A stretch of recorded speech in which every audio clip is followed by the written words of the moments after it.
Hi, my name is Paul Gay, and this was Organizational Leadership 345. So, in my first job as a supervisor with my company USIC, I had an employee, we'll call him Ted, that's not his real name. In my first few months, he had some attendance issues. So, he would call off, and then a couple times he did what they call no call, no shows, where he does not even call in, he just doesn't show up for work. So, this is all against the policy in the handbook. And on the second no call, no show, I did a final written warning with the gentleman and I explained to him that, if he did this again, he would be fired. So a few weeks later, on a Friday, he didn't show up for work and he did not call. And I called and called and called him and left him messages, and he never called me back. And he didn't call me back all weekend. And I knew that I was going to have to terminate his employment. And I agonized over this, even though he knew exactly the consequences of his actions and he knew exactly what was going to happen. I still had never fired anyone before, so I felt horrible about it. And on Monday, Ted finally called me, and I explained to him, hey, you were no call, no show on Friday, and you don't have a job anymore. You're terminated. And he took it very well. He was very apologetic and understood that this was coming down upon him. So I met up with him. I had to get his truck and all his assets. That's how our company is. He's got a bunch of stuff that I have to get back from him.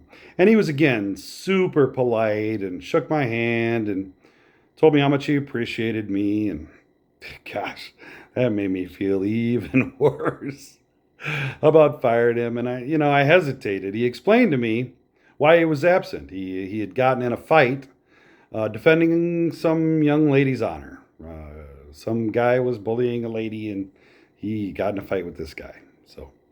And I felt bad because, that seems like a noble thing to do. But I didn't really know the whole story, so I hesitated. I was like, is this a special situation? Do I need to change my mind? Do I need to reconsider this?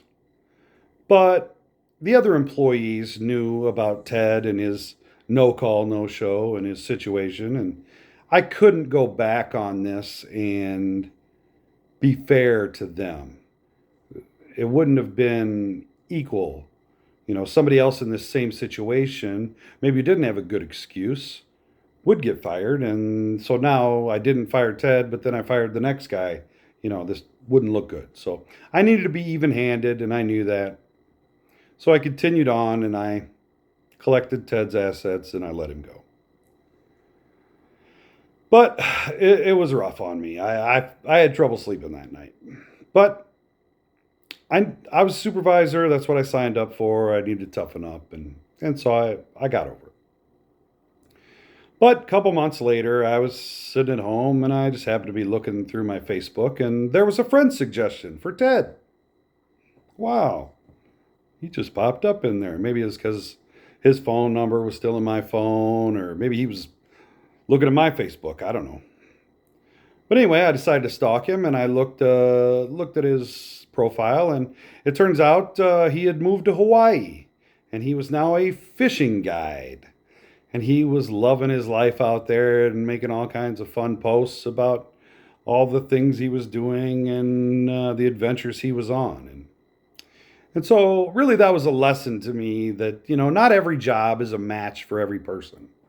And sometimes a door closes and another door opens. So I took that as a lesson that when somebody isn't a match for this job, it's probably a good thing that they get out and get pushed out of the nest onto the next thing.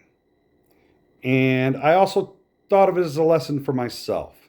If I'm ever separated from my job, fired or quit or downsized or whatever the reason may be, that I shouldn't wallow in that. I should embrace it, embrace the opportunity, embrace the freedom, and seek out my next thing, whatever that is.